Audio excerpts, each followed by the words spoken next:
Fala pessoal, sejam bem-vindos a esse novo episódio do podcast The Machine Hackers. E hoje o tema vai ser um tema bem polêmico que está no mercado hoje em dia, que é sobre a inteligência artificial e o trabalho manual. Como que a IA vai se comportar nos próximos anos e tudo mais? Será que ela vai substituir alguns empregos? Tanto do pessoal que trabalha sim com tecnologia, mas outros trabalhos. Então, esse tema vai ser abordado hoje no podcast e a gente trouxe convidados bem especiais. A gente está aqui hoje com a Andresa, a gente está com o Jefferson, o Jeff e o Samir. Se queiram se apresentar agora para os ouvintes saberem um pouquinho de vocês, fiquem à vontade. Olá, pessoal. Meu nome é Andresa. Eu tô aí na área de TI faz uns 8 anos, mais ou menos, e eu já trabalhei com diversas áreas dentro da computação. Robótica, programação mesmo, já fui desenvolvedora back-end, e hoje eu sou cientista de dados, e também faço mestrado na área de Deep Learning, no Instituto Nacional de Pesquisas Espaciais. Muito bom. Olá pessoal, eu sou o Jeff, eu atuo na área de programação há aproximadamente 7 anos. Atualmente eu trabalho como front-end, mas eu sou full stack, mas eu trabalho como mais focado em front-end. Eu diria que está entre 70% front-end e 30% back. E vai ser um grande prazer conversar aqui junto com vocês sobre IA e sobre a revolução do mercado.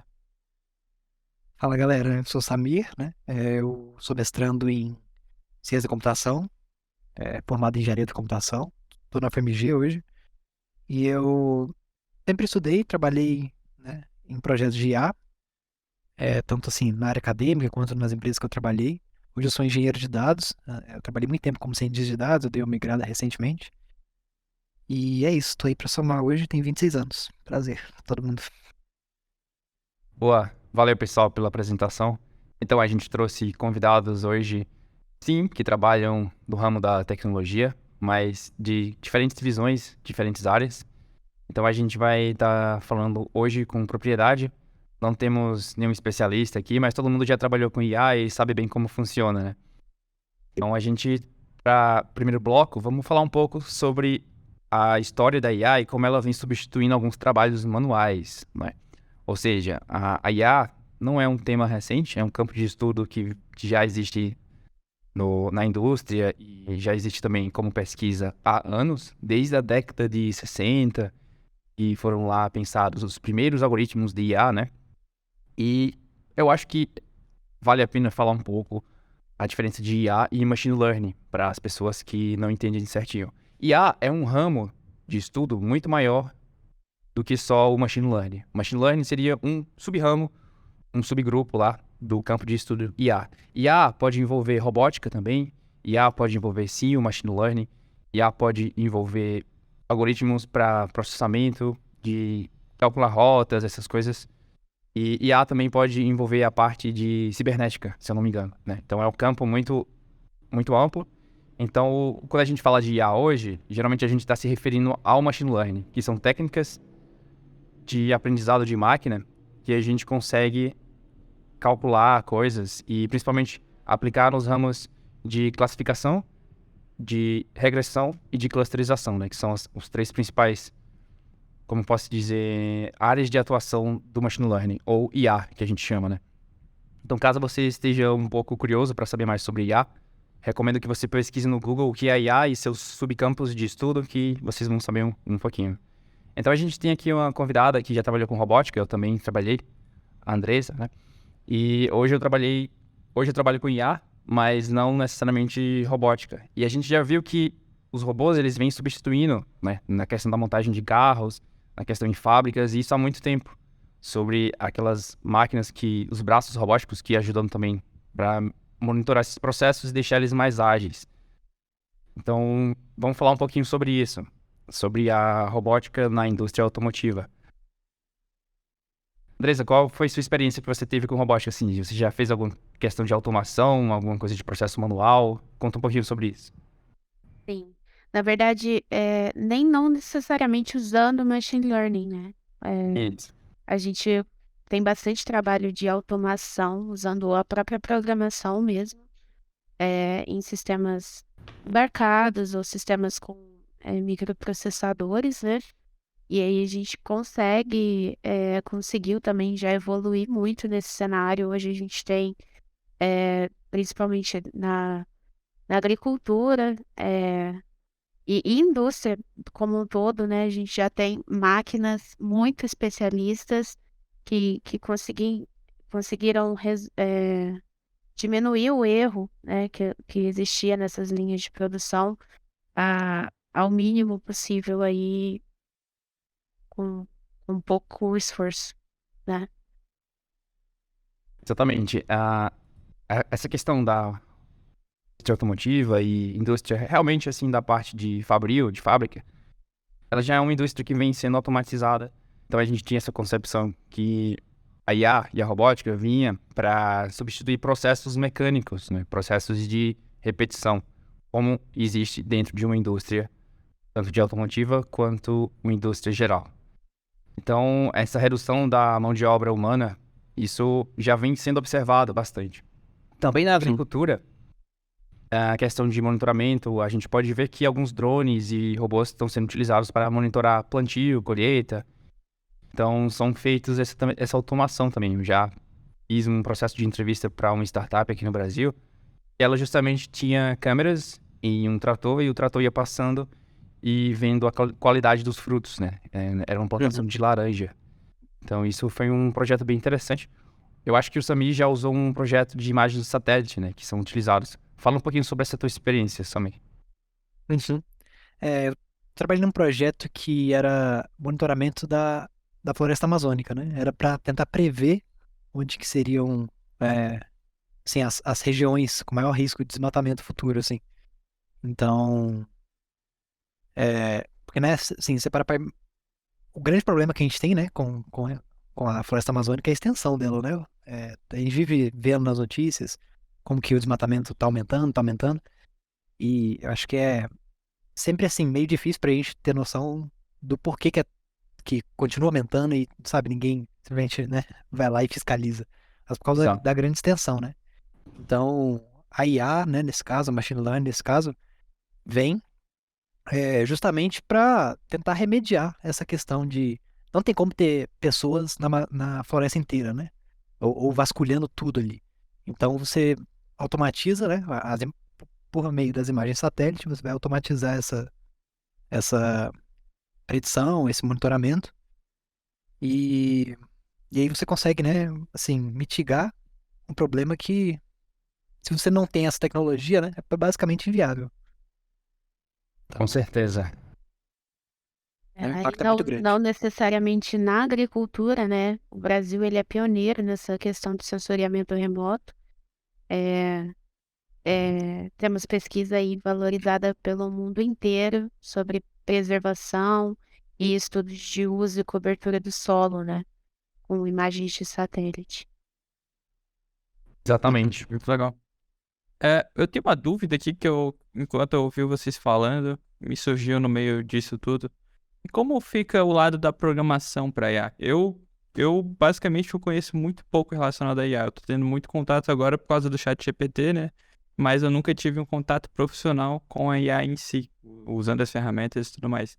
E eu queria saber como que funciona essa parte da arquitetura do software, como que vocês fazem a organização do código. Existe esses tipos de processos também para a área de vocês, de machine learning, de IA? Com certeza, existe sim. E é um processo bem, como eu posso falar, complicado, não complicado, mas tem bastante etapa no meio. Meio que quando essa questão de IA, machine learning, deu um boom desde 2015 para cá, essa área não tinha tanta maturidade, então como profissional você acabava fazendo tudo. Hoje em dia já existem Entendi. áreas bem definidas, então tudo começa com a coleta de dados. Para a gente fazer machine learning, a gente precisa de dados. A gente consegue treinar algoritmos através de dados históricos, para ele conseguir fazer previsões no futuro. Então tudo começa com dados, e aí que entra a área que hoje está bem definida, que é a parte da engenharia de dados. O Sami trabalha hoje. Você sempre tem que começar com a procura de dados de qualidade. Então, você precisa ter essa engenharia de dados para filtrar esses dados e a gente ter como que eu posso falar? A gente ter uma assertividade desses dados. Uhum. Se você me conseguir falar um pouquinho sobre o que é engenharia de dados, acho que é interessante. Uhum.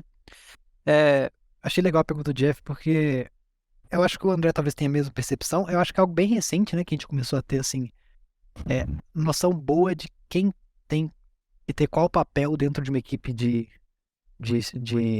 dados, né, na empresa. Porque antigamente, em muitos lugares ainda, tipo, uma pessoa faz tudo, né? E a gente não tem bem definido, tipo, quem vai ser o engenheiro de dados, quem que vai ser o cientista de dados, quem vai ser o engenheiro de machine learning, porque são hoje cargos bem definidos, né? E faz parte, assim, né, pro sucesso da equipe ter todo mundo funcionando bem. Sim. Mas, bom, sobre a área de engenharia de dados, assim, não existe modelo, né, que vai fazer milagre com dado ruim, né? Se a gente tem que o aprendizado de máquina, né, ele se dá por dados, né? Assim, a IA ela vai aprender com o que você entregar para ela. Se você entregar coisa ruim, ela não vai aprender nada, né? Ou vai aprender correlações assim que não fazem sentido. Então, a área de engenharia de dados é todo assim esse trabalho que vem para entregar um dado de qualidade para o cientista de dados. Então, desde automatizar os pipelines de coleta de dados, de tratamento, né? Digamos que você tem lá o seu banco de dados com múltiplas fontes, eles têm que ser bem orquestrado, né? Uma coisa depende da outra. Então, tudo isso fica a cargo da equipe de engenharia de dados, né? Tem empresas, tem equipes bem grandes de engenharia, outras empresas é um engenheiro de dados só, mas geralmente o papel é esse. Preparar todos né? A ingestão e tratamento dos dados e deixar eles prontinhos ali para quem for consumir. Geralmente nem sempre quem vai consumir é alguém da área de ciência de dados, né? Pode ser alguém só da área de BI e tal. Mas basicamente é isso, né?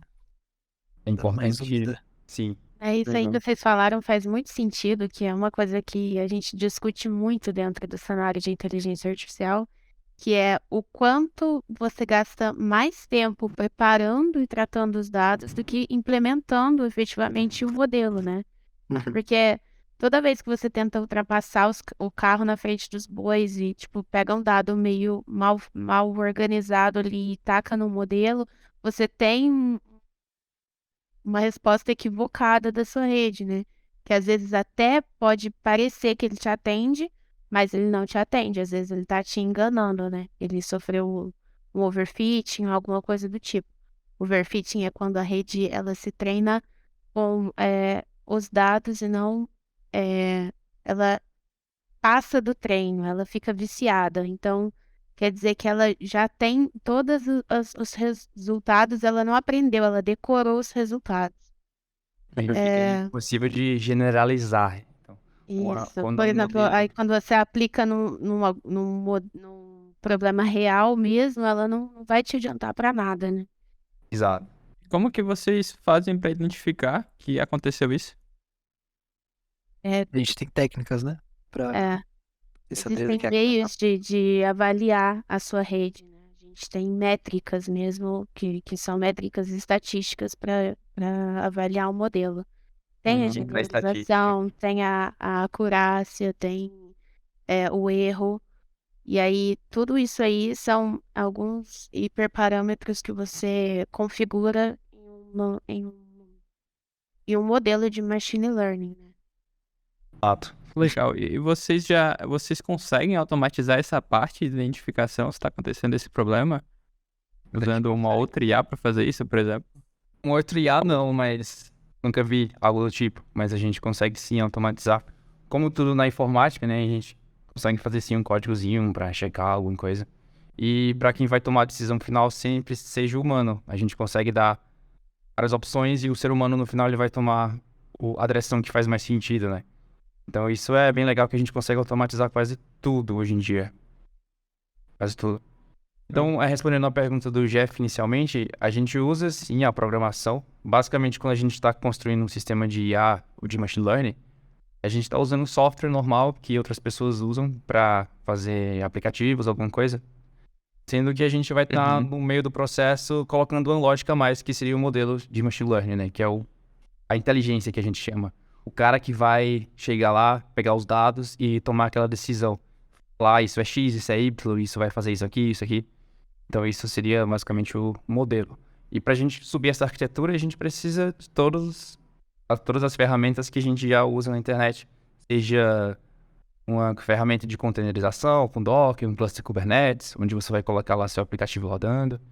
Então a programação é usada bastante, não só na questão da construção dos modelos, que a gente trabalha com linguagens de programação para fazer treinamento, essas coisas, mas também na construção da casa onde vai abrigar o modelo, que seria a arquitetura. Então a gente acaba utilizando. E aí que entra o papel do MLOps Engineer, que é aquele cara que vai estar disposto a construir a casa, falando em termos leigos, para abrigar o modelo e colocar ele uma porta de acesso, por exemplo. Legal.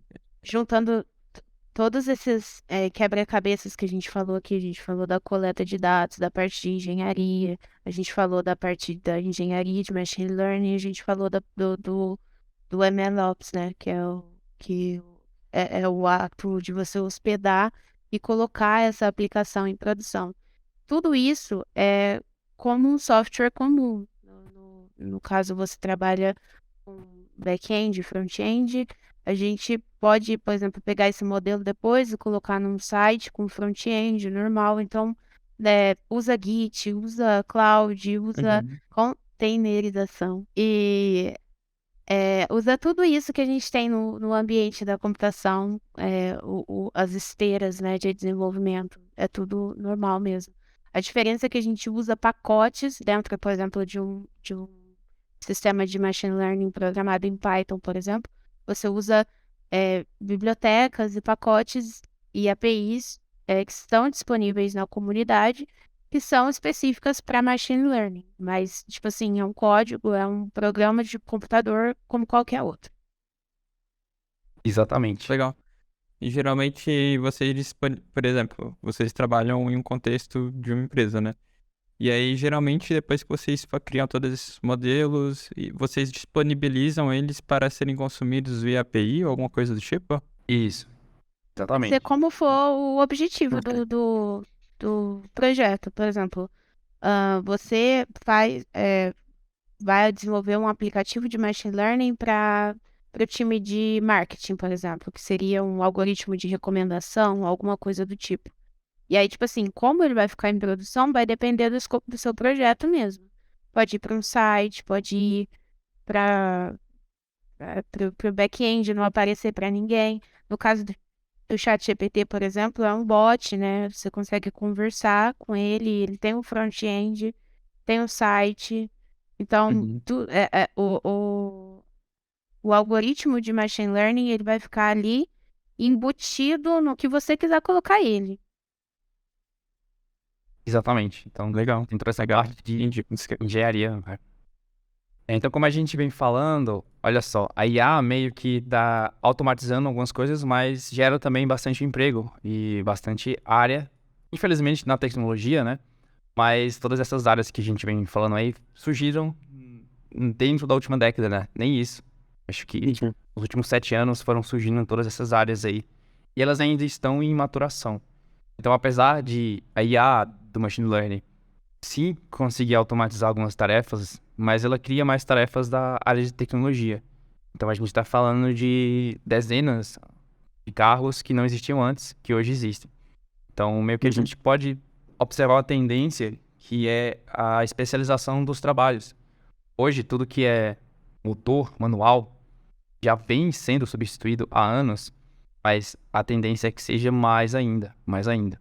Por exemplo, atendente de caixa, talvez daqui a alguns anos não exista mais. Porque nessa pessoa não tem um trabalho especializado, ela está lá somente para servir de interface e você fazer uma ação. Uma ação, por exemplo. No mercado, você quer pagar, a pessoa passa a sua feira e te dá a nota no final, guarda o dinheiro. Então isso consegue ser automatizado. Já existem alguns supermercados que estão fazendo isso. Né? Já tem supermercado que ele é automático, você passa a sua feira, você já coloca a sua sacola, paga, pronto. Na China já existem exemplos que você só entra, pega os produtos e sai da loja. Já vai escanear a tua cara e vai ver, vai te debitar na tua conta lá do banco, mesmo assim. A gente observa que existe esse mundo aí. Isso talvez pode trazer certo medo, assim, pô, será que todas as profissões vão ser substituídas? Eu posso falar que sim, no princípio de que coisas manuais, infelizmente, vão ser substituídas, trabalhos não especialistas. Então, tem um professor meu que falava que a humanidade vai evoluir mais, porque com a necessidade de ficar mais especialista, as pessoas vão dedicar mais tempo à intelectualidade, de estudar, fazer teses, a artes, essas coisas. Então, pode ser que seja uma boa para o ser humano, né? Não sei. Qual a opinião de vocês? Vamos começar com o Samir. Você tem algum medo, alguma coisa assim, algum receio sobre isso? Assim, eu acho que esse processo de automatização, ele é mais antigo, né, do que a gente pensa assim. Eu acho que ele vem, tipo, desde a Revolução Industrial mesmo, né? Então, Sim. pensar que, tipo, o que, né, pessoas assim estavam perdendo trabalho para máquinas desde aquela época. Mesmo que não fossem máquinas que têm poder de tomar decisão ou tal, né, ou coisa do tipo. E eu acho que o que a IA faz é expandir o leque, né, do que as máquinas conseguem fazer, né? E Sim. aí isso vai englobar mais trabalho, mais gente que, né, vai ser atingida. Mas eu acho que assim, isso com certeza vai exigir, eu acho que um esforço assim da sociedade mesmo em se estruturar de outra maneira, sabe? Porque eu acho que é inevitável, né? A gente tá caminhando mesmo para, por exemplo, né? Eu sei que um dos trabalhos mais comuns para o jovem americano, acho que só forma no ensino médio, Ensino médio. eu acho que é tipo, como é que fala? De, ser caminhoneiro, né? É, dirigir caminhão de carga lá nos Estados Unidos. E assim, esse a gente já tem várias, né, companhias que estão rodando com esses caminhões meio que semi-autônomos ou estão testando caminhões autônomos.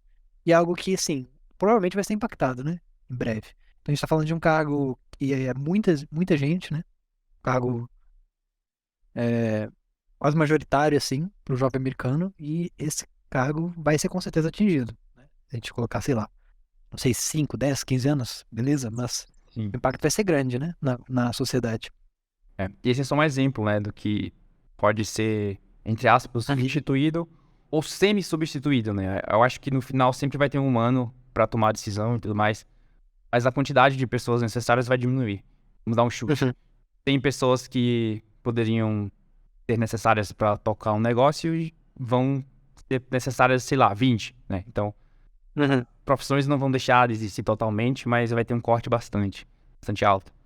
Vai ser enxugado, né? Eu Sim. acho que todas essas tarefas que elas exigem um esforço repetitivo, elas tendem a ser automatizadas, sendo por IA ou não, né? Hoje a gente já tem essa tendência que, como o Samir disse, ela já vem há muito tempo. O homem, desde os primórdios de sua existência, ele é um animal meio preguiçoso, né? Ele tenta facilitar a vida dele em todo sentido. E hoje a gente tem, por exemplo, dentro da indústria, a capacidade de não só diminuir o esforço, como aumentar a produtividade também, porque você perde o fator humano, né? Que a máquina não precisa descansar, a máquina não precisa tirar folga, a máquina não tem filho, a máquina não vai no médico. Então tem tudo isso. No final das contas, como o André disse, sempre vai ter alguém operando aquilo, né? Mas a tendência é realmente evoluir para isso. Claro que, sim, na prática demora um pouco para tudo isso acontecer, né?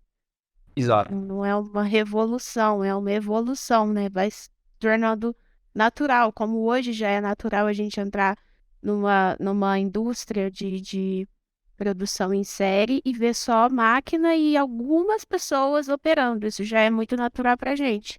Então, Uhum. quem sabe daqui 20, 30 anos seja natural a gente ver um caminhão andando sozinho na pista, né? Isso é inevitável na evolução humana. Antigamente existia uma profissão que era acender postes de rua. Quando não existia eletricidade, eram tochas, né? Então o pessoal passava acendendo na rua para não ficar escura. Então é o próprio rumo da humanidade, da evolução. As pessoas vão tendo que se especializar mais e mais.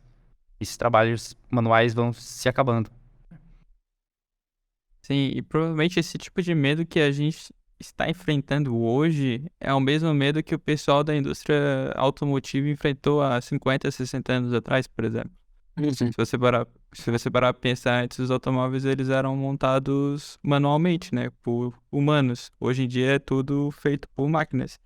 Mas da mesma forma que é, toda essa automação foi feita a partir utilizando máquinas, hoje em dia outros empregos foram criados, né, a partir disso. Então, é esse caminho que a gente vai. A gente sempre vai se especializar mais e a gente vai poder utilizar o nosso tempo de forma mais produtiva, produzindo coisas que são únicas, eu diria.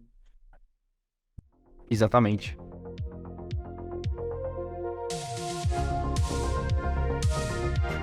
Pessoal, então a gente falou um pouquinho do que é IA, de Machine Learning, como funcionam os processos de empresa que usa Machine Learning, a gente conseguiu dar uma visão geral mais técnica, e a gente falou um pouco da substituição dos empregos de trabalhos manuais que vem sendo feita, principalmente hoje em dia está mais acelerada, mas também já é uma coisa que existe há muitos anos.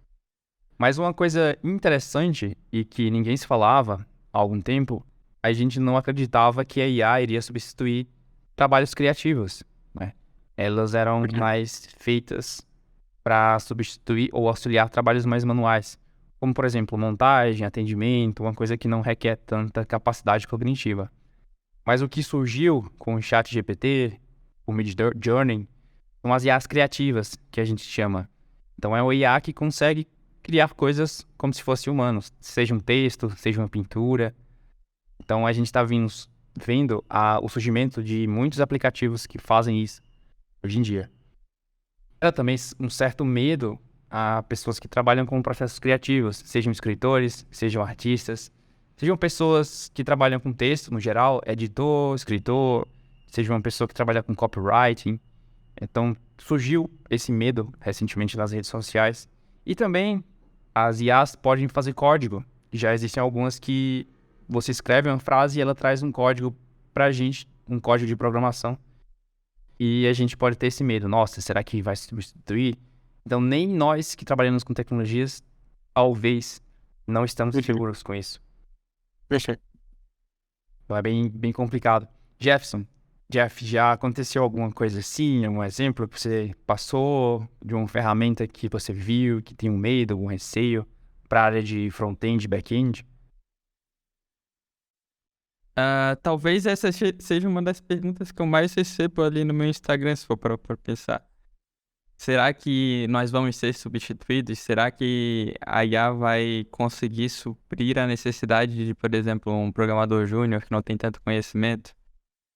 E, basicamente, uma coisa que eu noto muito é que 95% das vezes que eu utilizei o ChatGPT, por exemplo, eu tive que alterar alguma coisa que ele gerou, do prompt que ele gerou. Então, eu diria que não, pelo menos por hora, porque ele ainda não possui a capacidade de conseguir montar exatamente o que a gente está buscando, né? E solucionar exatamente o problema da forma que a gente busca. Então, ter esse conhecimento específico sobre programação, sobre front-end, sobre back-end, faz com que a gente tenha a capacidade de conseguir utilizar essa ferramenta da melhor forma possível, porque eu vejo que ela ainda assim é só uma ferramenta. E eu acho que a gente consegue substituir alguns processos que acabam sendo meio custosos para a gente como programador. Por exemplo, resolução de bugs, definição de código simples. Quando tu vai, sei lá, criar alguma página muito simples, tu quer ter uma estrutura básica. Tu pode pedir para IA, ela vai criar a estrutura e tu altera da forma que tu precisa depois. Então eu vejo que ela está vindo muito como uma ferramenta muito forte para que a gente consiga trabalhar com mais produtividade, conseguir entregar mais coisas, conseguir solucionar bugs mais rápidos. E eu vejo muito isso não só no ChatGPT, mas também no GitHub Copilot. Desde que eu comecei a utilizar o Copilot, eu vejo que a minha produtividade ela aumentou muito, porque uma série de códigos que a gente sabe como construir, só que eles são repetitivos, a própria IA ela já cria uma predição para aquilo que a gente ia escrever. Então, geralmente, tu vai lá, escreve um método e se tu escreveu esse método de forma clara, provavelmente o Copilot ele já vai te dar uma sugestão do que ele faz. Eu não sei como que ele faz isso por baixo dos panos, mas eu tenho uma percepção que ele consegue ler também até o nosso próprio arquivo. Então, se eu já tenho alguma coisa repetitiva dentro do meu código, ele vai, se eu criar um método que vai ser, por exemplo, uma chamada de API que geralmente se repete algumas coisas, ele já vai criar essa chamada de forma automatizada, essa predição de forma automatizada. E isso otimiza demais o trabalho. Então, eu acho que é algo muito positivo aí para nossa profissão. Com toda certeza. Então a gente volta naquele ponto que substituir 100%? Talvez não, mas vai enxugar bastante gente, né? Aquela decisão final. Ainda vai ser necessário um especialista, uma pessoa que entenda do negócio, entenda realmente do conteúdo técnico para tomar a decisão final. A gente sim vai usar como ferramenta, como auxílio. Isso vai deixar a gente muito mais produtivo, então pode ser que exista a necessidade de cortar custos e uma pessoa poderia trabalhar por duas, então para que ter a segunda, né? Então eu acho que compartilho dessa mesma visão. Substituir 100%, talvez não, mas a gente sempre vai precisar de especialistas. O que vocês acham que pode acontecer no nosso mercado? Vocês acham que essas tecnologias elas podem prejudicar quem está começando na área? Porque pode ser que essas pessoas não sejam mais necessárias? O que vocês acham? Qual que é a percepção de vocês sobre isso? Eu acho que já existe esse problema no mercado hoje, principalmente para programação, que é muito difícil conseguir a primeira oportunidade, né? Porque a demanda do mercado hoje é por sênior, né? Pro desenvolvedor sênior. Então, talvez não mude muita coisa do que a gente já tem hoje, mas essa é a minha visão. Eu tenho uma visão não tão parecida com a de vocês. Por quê? De onde vêm os especialistas? Que são os seniors. São pessoas que começaram como plenos e foram pessoas que começaram como juniors também. Então, para surgir um sênior, precisa surgir um júnior. Então, imagina se a gente deixa de contratar júnior hoje. O que acontece?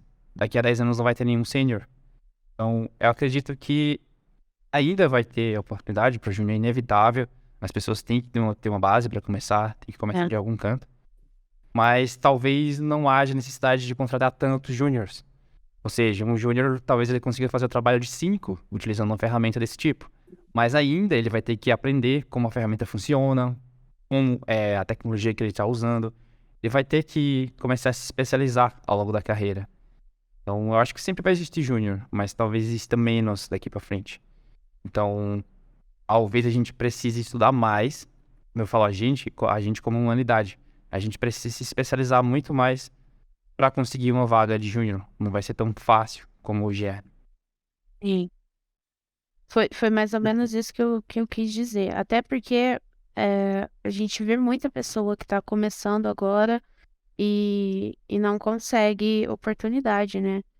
Porque normalmente, assim, você vê mais pessoas conseguindo entrar num estágio, né? E conseguir evoluir a partir disso, do que do júnior. Você olha assim nas vagas, eu pelo menos tenho essa visão, que tem pouca ainda para a quantidade de gente júnior que a gente tem hoje, né? E tem muita gente começando e pouca vaga para essa quantidade de pessoas. Então, talvez a pessoa tenha que buscar ali um Exato. diferencial, né? E conseguir entender e manipular essas ferramentas pode ser o diferencial que a empresa está procurando, né? Olha, eu sou juninho, mas eu sei mexer no chat GPT, ó. Não vou precisar ficar no pé de um sênior o dia inteiro, né? Sou proativo, eu consigo buscar a resolução dos meus problemas de uma forma Sim. semi-automatizada, né? Isso pode ser um diferencial. Com certeza. Eu acho que essa proatividade é extremamente importante, né? Principalmente para quem é júnior. Eu vejo muito isso porque eu já treinei um amigo que entrou na mesma empresa que eu trabalho. E lá no início, ele fazia muitas perguntas para mim, né? Até pro processo evolutivo dele, assim. E eu vejo que, sei lá, passou-se um ano e meio, e o processo evolutivo dele foi absurdo, assim. Tipo assim, é, não é pra assim ter uma visão apocalíptica, né, sobre o assunto, mas eu não sei se eu já comentei isso com o André em outras oportunidades. Sim, eu acho que eventualmente, né, assim no sentido de finalmente, se a gente der, sei lá, X anos, né, para as tecnologias de IA, eu acho que uma hora não vai Sim. ter trabalho que não possa ser substituído. Aí, assim, eu não tô falando se é 20 anos, se é 50, se é 100, 200, 500 anos, entendeu? Tô falando que alguma hora, se a gente, assim, assumir que as coisas estão, por exemplo, cada vez mais, né? Os nossos sistemas estão mais complexos, conseguindo fazer mais coisa, qualquer taxa de melhora, né? Em algum momento, esses sistemas vão, né, ser mais generalistas que nós, né, humanos. Essa é a minha opinião. Mas, assim, se eu fosse falar para alguém que está entrando, né, na área de programação agora, hoje, é que não tem lugar melhor para você estar, sabe? Porque assim, eu acho que vai ser um dos últimos a ser realmente muito impactado, sabe? Eu acho que tem áreas, a gente ainda, pô, se a gente pensar a maioria dos trabalhos, né, muita coisa pode ser automatizada hoje em dia, né? Eu acho que quando a gente chegar num momento que a gente está realmente perdendo desenvolvedor para IA, vai chegar um momento que, assim, né? Se você olhar o seu círculo de amizade, né? Sim. 80% dos amigos já vão ter perdido emprego também, entendeu? Minha opinião é essa. Eu acho que não tem lugar melhor pra você estar agora. Exatamente. E assim, eu acho que a gente vai adaptar, né? Igual a gente tem conversado nessa linha, né? Eu acho que assim, eu não tenho medo, né? Eu acho que a gente não tem que ter medo, eu acho que a gente tem que só realmente, como sociedade, pensar maneiras de realocar, né, a gente, né? Como recurso. Exatamente. Como toda carreira de tecnologia, elas são mutáveis ao longo do tempo. Ou seja, você começa fazendo uma coisa, daqui a 10 anos, 20, você vai estar fazendo outra, totalmente diferente. Então, quem está entrando nessa área, realmente tem que ser uma pessoa que gosta de estudar, seja proativa, como o Jefferson falou, como o Jeff falou. Tem que ser uma pessoa realmente que gosta de correr atrás e buscar, gosta de conhecimento.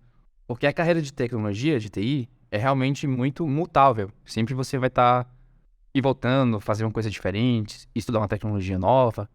E eu acho que muito mais agora com a IA, e acho que muito mais agora com a IA, auxiliando os processos iniciais, né? Então as pessoas têm que procurar ter muito mais educação e treinamento. Certeza. É bem difícil, mas não é desanimando também. Não é desanimando esse pessoal que quer entrar nessa área. Só que, tanto nessa área de TI quanto em outras áreas, não vão ser áreas para preguiçosos. Então, vocês já vão vendo. Se você for um cara preguiçoso, ou uma menina preguiçosa, se você for um homem ou uma mulher preguiçoso, você não vai conseguir ter seu emprego, porque o IA vai te substituir. Então, eu acho que isso meio que vai forçar a humanidade a ter mais estudo, mais intelecto, estudar essas coisas. E aí a gente já entra noutra pauta, né? Que é tipo assim, mas em países em desenvolvimento, como é que vai ser isso e tal? E, eu acho que vocês podem estar pensando nisso, né? Pô, a gente tem que dar melhores condições de estudo para as pessoas se especializarem mais, porque elas não vão conseguir trabalho. Se todos os trabalhos manuais que não requerem estudo forem substituídos, e aí? Essas pessoas que não têm condições, elas vão fazer o quê, né? Então, isso também é uma pauta bem interessante, mas se a gente for entrar nisso aí, a gente vai se estender. Mas fica esse ponto de reflexão aí pra gente, talvez. Cara, junto com a IA sempre vem Isso. essa reflexão social, né? Porque a gente estava falando, por exemplo, substituir caminhoneiros por máquinas, mas hoje a gente tem, por exemplo, que grande parte dos brasileiros hoje são caminhoneiros, né? E a economia vai para onde? O que que vai acontecer com essas famílias, né? Então, Com certeza. isso realmente é um ponto que, se a gente entrar, a gente passa o dia inteiro falando. Exatamente. Já pode ser um gancho para um próximo bate-papo aí. É verdade, realmente. E eu acho também, assim, que a IA, como qualquer área da tecnologia como um todo, ela evolui muito rápido, né? Você pisca e aconteceu algo revolucionário ali dentro. E está muito aquecido, tanto na área na academia, quanto na área da indústria, quanto em tudo está muito aquecido, está todo mundo buscando, né, realmente utilizar esses métodos de IA para tudo. E, e aí assim, com o meu histórico de estudos na área de inteligência artificial, você percebe que existem alguns marcos, né, dentro da IA. Tudo surgiu lá em 55, com o surgimento do termo de IA, né? Aí tiveram alguns invernos na IA. Primeiro ela parou de evoluir por causa que o Perceptron não resolvia problemas lineares, aí depois não tinha capacidade computacional suficiente, né? Existiram alguns invernos e hoje parece que a gente já tem o hardware necessário para realmente decolar essa área. E eu acho que é por isso que hoje está tão em pauta, porque IA não é uma coisa Não é. nova, mas hoje a gente já tem um aparato técnico e de hardware, né, físico, para conseguir evoluir essa área. Então a gente vê aí que a cada dia que passa, existem novas técnicas que surgem, né? O grande diferencial, por exemplo, do ChatGPT é porque ele é uma rede transformer, né? A rede transformer, ela tem um mecanismo que chama atenção. Então você consegue treinar a rede levando em conta algumas entradas, dando mais importância para essas entradas que para o outro. E ela evoluiu de uma outra arquitetura de rede que também focava nessa coisa de atenção que chamava LSTM, né? Long Short Term Network. E aí a gente vê que, tipo assim, a cada dia que surge, tem uma arquitetura nova e ela tem algum impeditivo. Mas aí alguém vai trabalhar naquilo e vai evoluir. Então, hoje a gente tem IAs que fazem imagens, a gente tem IA que faz música, a gente tem IA que dá aula, a gente tem IA que faz tudo. Só que elas ainda não, elas estão iniciando. Só que como é exponencial a evolução da ciência daquilo, pode ser que tudo isso que a gente está conversando aqui chegue muito antes do que a gente espera, sabe? A gente, enquanto pesquisador da área de IA, a gente era um pouco cético com a coisa. A gente sempre falava assim, nah, tá longe. Dominação do mundo? Ah, tá longe, relaxa. Mas aí a gente acorda e se depara com alguma coisa, tipo o ChatGPT, que ele consegue se lembrar do que você falou anteriormente. Isso, tipo assim, já é uma coisa, uma evolução muito grande do que a gente tinha 5 anos atrás. Então, se o tempo está diminuindo pela metade, aonde a gente vai parar, né? Eu sei que a gente estava conversando sobre isso esses dias numa aula, de dos meus professores falando. Ai, tipo assim, antes os meus alunos me perguntavam: vocês têm medo da revolução das máquinas? E a gente falava, não, relaxa, isso não vai acontecer. Uma máquina não sabe distinguir tem um meme muito legal, que eu acho que eu já mostrei para o André, que é uma imagem de um cachorro dormindo atrás de uma grade, e aí ele é todo listrado, né? Fica listrado por causa da sombra da grade. E a IA detecta ele como uma zebra, né? Então, a gente sempre levava isso aí na hora de discutir com as pessoas. Olha isso aqui, o tanto que a IA é burra. Mas hoje a gente já tem IA realmente começando a ficar inteligente. Então, a gente fica ali, né, com um pezinho atrás. Se a gente for pensar assim, nessa linha que você falou, né? O teste de Turing, o ChatGPT passaria nele hoje, né? Já faz tempo que o teste de Turing foi passado. Já faz uns 10 anos, mais ou menos, que uma máquina conseguiu passar no teste de Turing. Aham. Então, né? A gente vai ajustando os testes, né? Tipo assim, Exato. o teste Turing não é suficiente, agora tu cria outro. Exatamente. O que a gente tem, por exemplo, na ciência, como tem funcionado hoje? A gente tem uma rede que é o máximo, o ápice. Hoje, o estado da arte da inteligência artificial focado em machine learning são as redes transformers.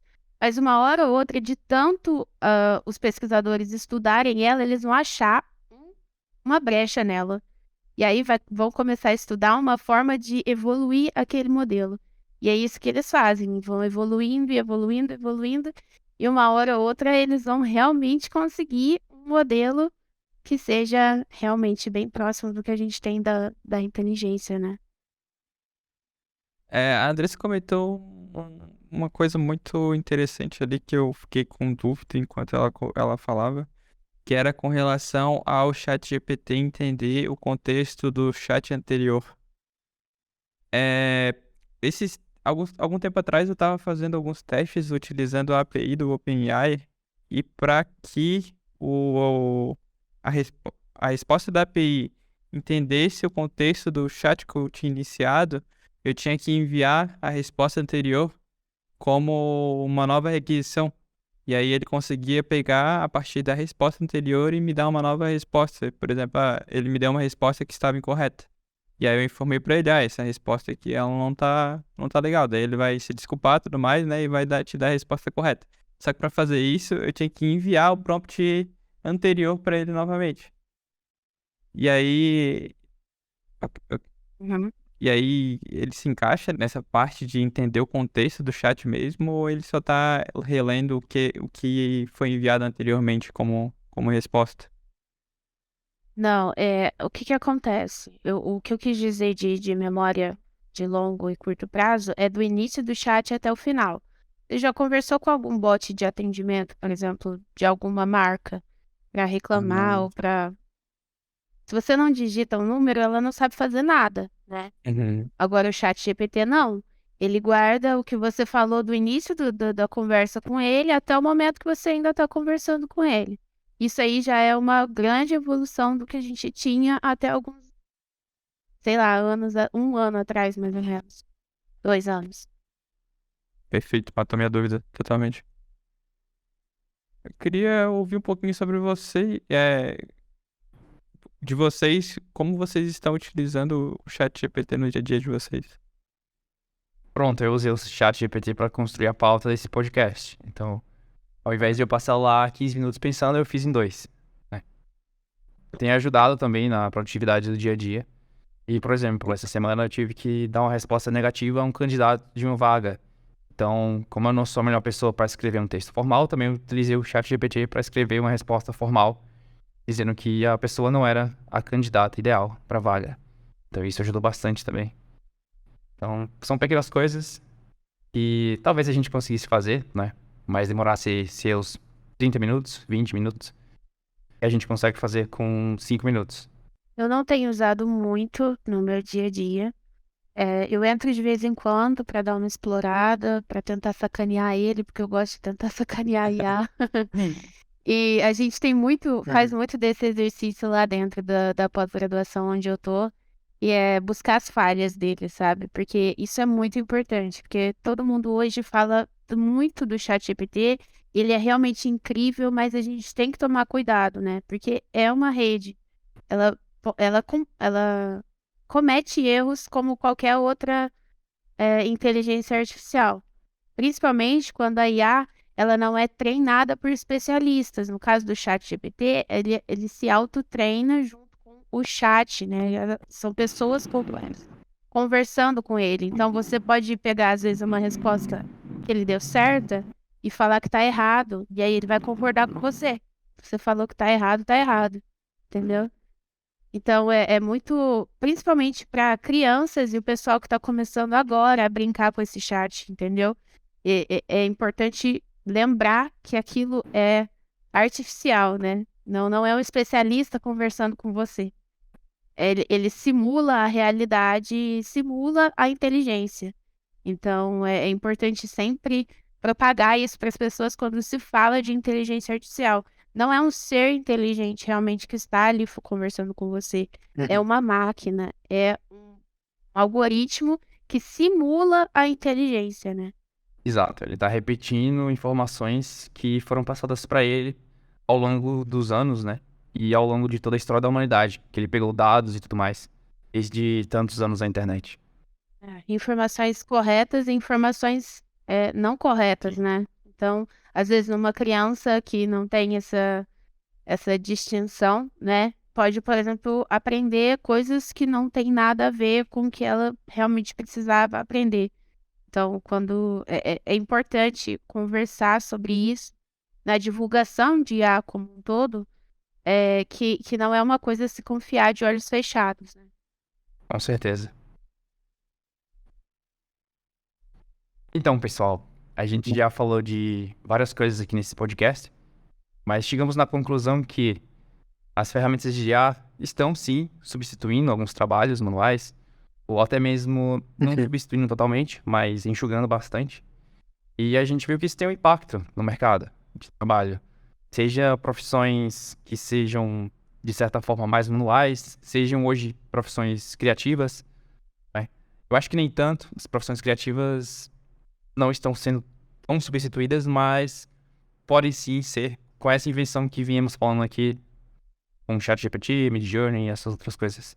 Embora haja preocupações, né, com essas substituições de empregos, também pode ser uma nova oportunidade para criar outros cargos de trabalho e também aumentar a eficiência das empresas. As pessoas vão poder utilizar essas ferramentas para aumentar os processos de produtividade, né? E também é importante a gente estar preparado para as mudanças que a IA pode trazer no futuro, né? E aí, como que a gente pode se preparar para isso? Reconversão profissional, a gente precisa também ter mais educação, fazer treinamentos e também adaptar as novas formas de trabalho. A gente viu que a IA pode sim ser uma aliada em todos os trabalhos, ela pode sim julgar vários cargos, né, várias oportunidades, mas ela não vai realmente substituir o humano. Ela sempre vai fazer parte do processo como ferramenta, mas sempre vai precisar ter o humano lá, o especialista, a pessoa que vai tomar a decisão final. Ainda estamos longe de uma substituição completa. E só para frisar aqui, essas são nossas opiniões. Ninguém aqui é especialista, ninguém aqui vai ditar o que está acontecendo com o mercado. A gente só somos profissionais da área que trabalha com isso e a gente estamos fazendo algumas previsões, mas tudo pode mudar. Pode ser que chegue o inverno aí e a IA comece a talvez não ter tanta evolução daqui para frente, tudo pode mudar. Mas isso é só um pouco do que a gente tem observado no mercado, nos estudos, sejam pesquisas, sejam blogs, e é só isso. Gostaria de agradecer aos convidados, foi muito legal esse bate-papo. Por mim, a gente ficava falando mais sobre isso, mas a gente já vai chegando aqui no tempo de encerrar o podcast. Muito obrigado, Andressa. Muito obrigado, Jefferson. Muito obrigado, Samir. Valeu, Andrezão, pela oportunidade. Valeu, galera, pela conversa também. E sempre que for uma conversa boa assim, pode chamar. Eu também estou disponível, eu adoro falar. Poderia ficar aqui o dia todo conversando sobre aspectos negativos e positivos da IA na nossa vida. Eu queria agradecer também o convite, foi muito rico aqui conversar com vocês, foi muito divertido mesmo. E sempre que tiver essa oportunidade para falar sobre inovação, sobre AI, sobre se a gente vai perder o emprego ou não, pode me chamar que vai ser um prazer conversar sobre. Legal demais. Então é isso. Muito obrigado a todos os ouvintes que ficaram aqui até o final, prestigiando. E qualquer dúvida, entre em contato comigo pelo Instagram. Logo aqui embaixo na descrição do vídeo estão os links. Deixei aqui o meu contato do Instagram, o link do Instagram e o Instagram também do Jeff. Ele também é um influencer. Então sigam a gente, troquem ideias. A gente sempre está compartilhando novidades todos os dias. Espero vocês no próximo episódio do podcast The Machine Hackers. Até lá!